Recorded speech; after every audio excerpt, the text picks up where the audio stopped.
People say the Baja 1000 is the Indy 500 of off-road racing. In a way, that's true because the Baja has always been the sport's biggest and most prestigious race.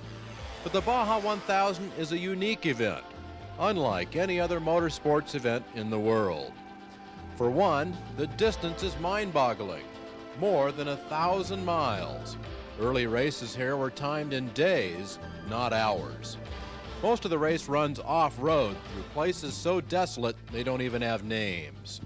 But every road in Baja, no matter how poor, is considered a public road, and all remain open to traffic of all kinds throughout the race.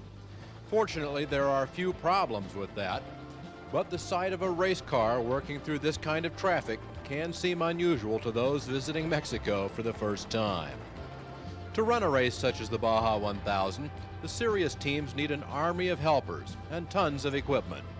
There are at least 9 pit stops to make along the way, so service crews and vehicles must be deployed at each stop. Some crews rove in service vans. They're called chase crews, just to be ready in case of a problem in between pit stops. And some teams even use aircraft to track their vehicles. All of this can add up to dozens of workers and a small fleet of specially equipped service vehicles. That's a sizable investment in manpower, equipment, and dollars. But the biggest investments are in the race vehicles themselves.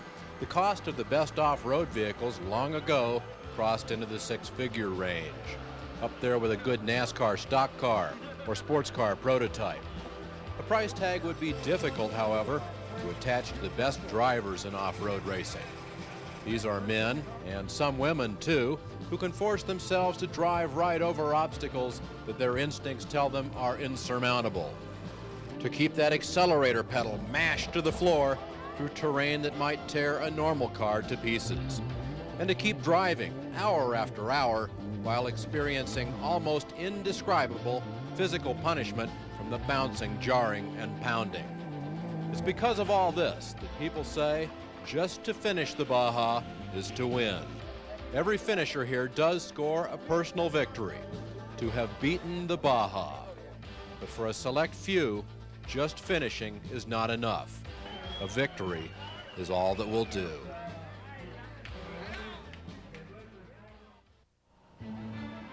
The Baja 1000 isn't just the biggest and most prestigious off-road race of all.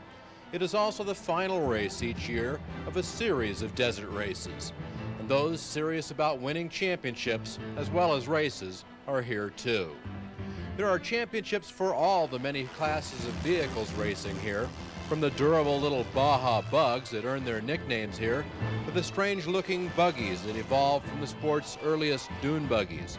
There are any number of truck classes, from mini to maxi, from 2-wheel drive to 4-wheel drive. There are trucks so different, like this revolutionary Chevrolet S10, that they're defined as unlimiteds rather than trucks. Traditionally, the fastest, and therefore the most prestigious class of trucks, are the 2-wheel drive full-size pickups. Understandably, this class draws the sport's best drivers like a magnet. Here, the level of professionalism is at an industry standard. The best drivers, the best teams, the best equipment, they race here. And this year, the best of this elite group, going into the final race of the season, was the American Thunder racing team. However, American Thunder's Chevy Stepside still needed to beat the Baja, and to beat it convincingly to protect its points lead and clinch the season championship. The team would need to finish the race in 4th place or better to shut out its rivals, no matter where they finished. A victory would be nice, but winning the championship called for a more conservative strategy. The American Thunder team had enjoyed a strong season to this point. Formed only at the beginning of the year, the team had gelled quickly. American Thunder combined the best efforts and products of Chevrolet trucks, BF Goodrich tires, and Mobil 1 motor oil into a powerful unit. With team owner John Nelson and veteran driver Scoop Vessels, the American Thunder package was complete. The team had compiled an enviable finishing record and had won its share of races during this season.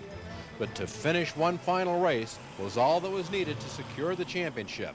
But what a race, and what a challenge it would be.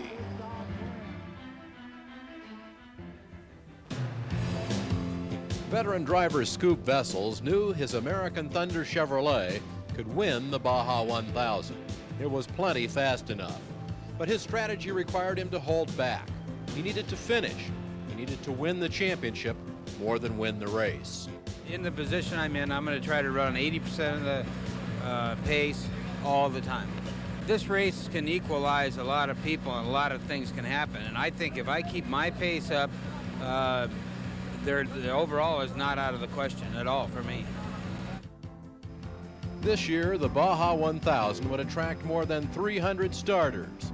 Everything imaginable comes here to race, and some things unimaginable.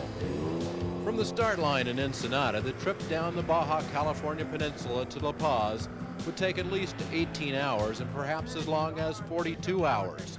The first few miles were deceptively easy on the highway out of town, but most of the course would run off the pavement, across rugged mountain ranges and through desolate valleys. It was only a few miles into the race before Frank Vessels and co-driver Chris Robinson found out what kind of a race they were destined to have. The transmission temperature gauge indicated the gearbox was running too hot, and it seemed that fluid was being pumped out of the transmission instead of into it. Maybe something was hooked up wrong. When all the racers regrouped for a designated restart farther from town, one of the team's chase crews checked the transmission. They suspected something was wrong, but they really didn't have time to find anything. When the race restarted, Vessels and Robinson wished the problem was behind them, but it wasn't. The temperature remained high. So, as a precaution, Vessels and Robinson decided to play it safe. At the first pit area, they decided to stop and change the entire transmission. This major undertaking would take at least 2 hours, but the hours spent fixing it now might save even more hours later. We don't know if we've got a leak in the tranny or if the tranny itself is bad or a leak in the cooler. So it's better, I think, just to get it all sorted out right now. We've got a long race ahead of us and get ourselves in and finish. It was actually good luck that they had had such a convenient early pit stop. Their next pit stop wasn't for another 110 miles across a towering mountain range. If the truck had suffered a breakdown in those mountains, chase crews might not have been able to reach them at all. Their race could have ended right there. Still, the early leaders were streaking away, averaging nearly 50 miles an hour. And it was more than 2 hours before Vessels was ready to go racing again. Then we're going to go and catch the guys. This is going to be the most spectacular win you guys have ever seen. Outwardly, Vessels was still optimistic. Inside, he knew that the hole they dug for themselves was pretty deep. How deep? Well, when Vessels and Robinson re-entered the race, they were dead last in the field, behind more than 300 other vehicles. Attrition would take care of some, but most would have to be passed. Vessels' pre-race strategy of running 80% went right out the window. His only option now was to go 100% the rest of the way. To climb back into contention, he faced two major obstacles: dust and traffic. Both would have to be dealt with cautiously. It would take a while to climb out of last place. When you're last in the Indy 500, you're only 33rd. Last in the Baja 1000 can mean 300 places worse than that. 5 hours into the Baja 1000, the leaders were enjoying the lovely Boojum cactus forests of central Baja California, unobstructed by dust from fellow competitors. Dust, however, was about all that was visible to Scoop Vessels and co-driver Chris Robinson as they fought their way back through slower traffic after a 2-hour transmission change. Well, I had not been in a situation like that for quite some time, and it's quite honestly, it was pretty difficult. I don't know, there's a lot of people that start back there, but they have relatively equal vehicles. Our vehicle being so much faster than anybody else was really tough because you were constantly in dust. Even though they may have had a good race going, you would catch one guy, as soon as you went by him, it wasn't very long at all, maybe 2 or 3 minutes before you were in dust again. The dust would only become more difficult at night, and sunset was fast approaching. Vessels was still hours behind the rest of his class. Yet, he had already passed more than 100 vehicles. Some were already victims of the Baja. Many others, though, were still running. Fortunately, as sunset approached, the traffic began to thin out a little, and at times Vessels was able to unleash the full power of his Chevy V8. The result was awesome, but were they already too far behind for it to matter? When the sun sets in Baja, it seems to almost drop out of the sky. Twilight is spectacular, but all too brief. Before long, headlights are the only relief from the darkness. Speeds go down. The danger increases. His headlights are a Baja racer's only friend at night. They carve a precious small tunnel of light through the blackness of night for him. The American Thunder Chevrolet carried an assortment of 14 different Bosch halogen lights in this race in hopes of improving Scoop Vessels' night vision. Theoretically, the driver with the best vision can go the fastest, but even the best lights can only do so much with the night. It just seems that no matter how many lights you've got on a vehicle, you can always outrun them. It's just not daylight. And I thought that I was running really a respectable speed until it got daylight. And I tell you, our speed went up probably 40%. It was really astounding to me. And although the Bosch lights are good, again, they're not daylight. And I don't think any lighting company can come up with something like that. There would be nearly 13 hours of darkness in this race. It would be the same for everyone, but at least the leaders had enjoyed a full 2 hours more racing before sunset than Vessels had. The big bright moon was beautiful this evening. Unfortunately, its beauty did little to help a speeding Baja racer. Up front, the race was staying surprisingly close. At one pit stop, the entire top 5 was on hand for service at nearly the same time. They left hot on each other's heels. At a pit stop farther back, Vessels was trying to make up a precious bit more of the valuable time he had lost. A quick top off of the fuel tank. A bit of refreshment for Vessels while the crew checked the vehicle and its tires. The American Thunder Chevrolet was on its way again. Another 12 hours to go, but at least now they were back up among the top 100 racers still in competition. That infamous Baja attrition was beginning to take its toll on men and machines. The race favorites were no exception. Walker Evans lost an hour with a steering box failure. Ivan the Ironman Stewart lost nearly 2 hours with a broken CV joint and problems with electronics. So the Baja began to even up the odds a little bit for Scoop Vessels. He was beginning to catch back up with his class. As he made his final nighttime pit stop, he was up to 5th in class, although still behind dozens of other vehicles. But now he was within striking distance of those he needed to catch. After another flawless pit stop, Vessels returned to the chase. While the night had been unkind to many competitors, the American Thunder Chevrolet had been one of the 2 or 3 fastest vehicles still running. Vessels had gained back nearly a half hour of the time he had lost. As the night wore on, there were fewer and fewer vehicles out on the course. Those left in the race now looked ahead for the dawn and the finish line.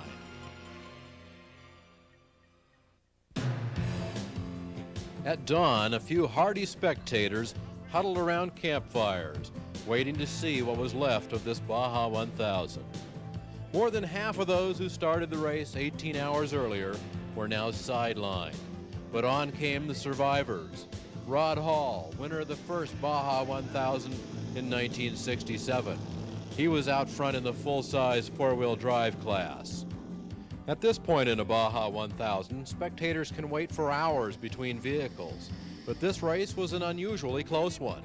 Right behind Hall came another class leader. This was Roger Mears, the former IndyCar racer. His mini pickup was powered by a V6 rather than a V8 engine, but he was running near the top 10 thanks to a trouble-free race. He was one of the few racers out here who could make that claim. Trouble could have been the new middle name for Ivan the Ironman Stewart in this race. He had expected to race for the overall title and a class championship. Instead, He had lost almost as much time in the pits as Scoop Vessels had. Now, however, his Unlimited was running just fine. The full-size two-wheel drive pickups that were hours ahead of here, leading the race, were all current year models. But this was the third-place vehicle in that class, a tough 7-year-old Chevrolet driven by Bill Holmes. The crowd was probably unaware that the unheralded Holmes was the one driver that Scoop Vessels now felt he needed to catch to be sure of winning the championship. Vessels had been chasing Holmes all night. The margin between them was shrinking, but ever so slowly. In the hours before dawn, Vessels had kept up a relentless pace that moved him, incredibly, almost into the top 10. You know, I'm kind of a funny guy. If I try to let up a little bit in the pace, a lot of times I'll start hitting things and make mistakes, whereas if I just keep my foot in the gas, I get into a rhythm and I don't make mistakes, even though we're going quite a bit faster maybe than what we should be going. But when I got tied up with Ivan, my pace felt real good, and even though it was very quick. And at that point, it was daylight. I was feeling really good. The truck was excellent, and I felt pretty good about it. At the finish line in La Paz, the spectators saluted the first vehicle to arrive. Overall winner Robbie Gordon drove as fast as he could for nearly 18 hours in hopes that it would give him enough cushion to beat Scoop Vessels for the truck championship.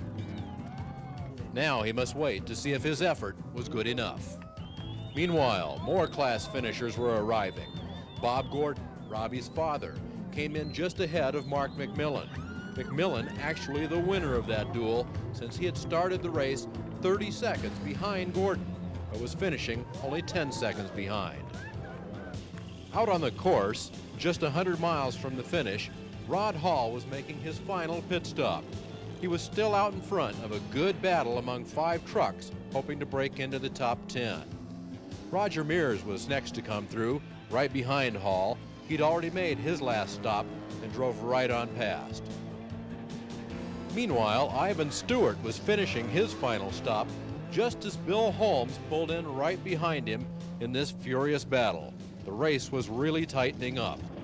On up ahead, Bill Church was heading for the finish line to win the single-seat buggy race and wrap up that season championship. Bad news for Ivan Stewart, who had been trying to do the same thing. Was similar disappointment awaiting Scoop Vessels and his championship hopes? As he sped towards his final pit stop, the thought had to have crossed his mind. The important thing at this point was to keep going, to keep pushing the American Thunder Chevy as hard and as fast as it would go. Talented young driver Bill Holmes was still making the final few miles of the Baja 1000 difficult for Scoop Vessels. Holmes had driven his heart out to hold on to third place. He was racing for pride, not points. But the slim margin between them was now down to a matter of seconds. And as Holmes headed out into the desert for the final time, he knew that Scoop Vessels would soon be right behind him. In fact, at this moment, Vessels was making his last pit stop. It was a routine stop, just as every previous one had been, except for that fateful first stop to make a precautionary transmission change. But would that be enough to spoil an otherwise spectacular performance? Vessels had pushed himself and his truck to the limit the last 18 hours. Would it now hold together through similar punishment the rest of the way? Everything here checked out perfectly. Tires A1, engine running strong. It hadn't used a drop of oil the whole way.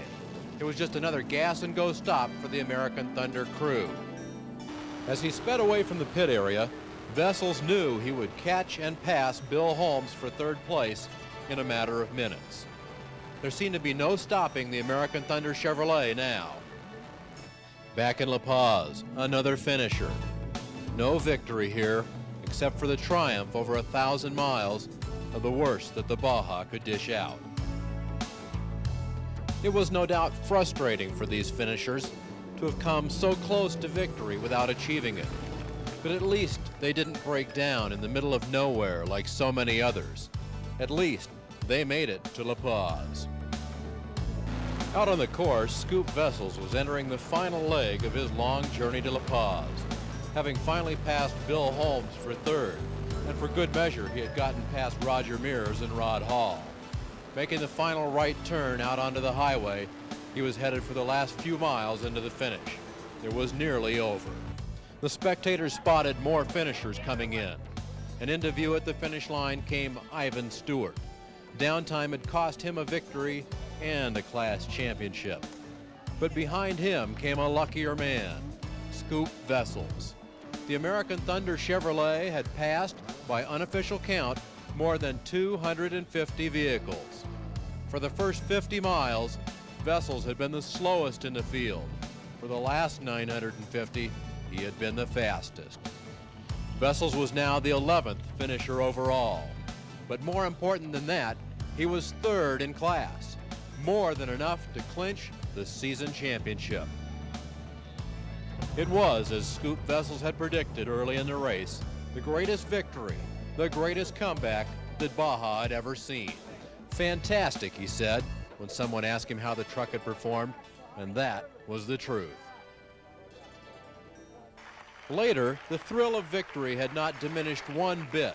As a neater, cleaner, more formally attired Scoop Vessels made his way to the podium to accept his championship trophy, a symbol of that great comeback.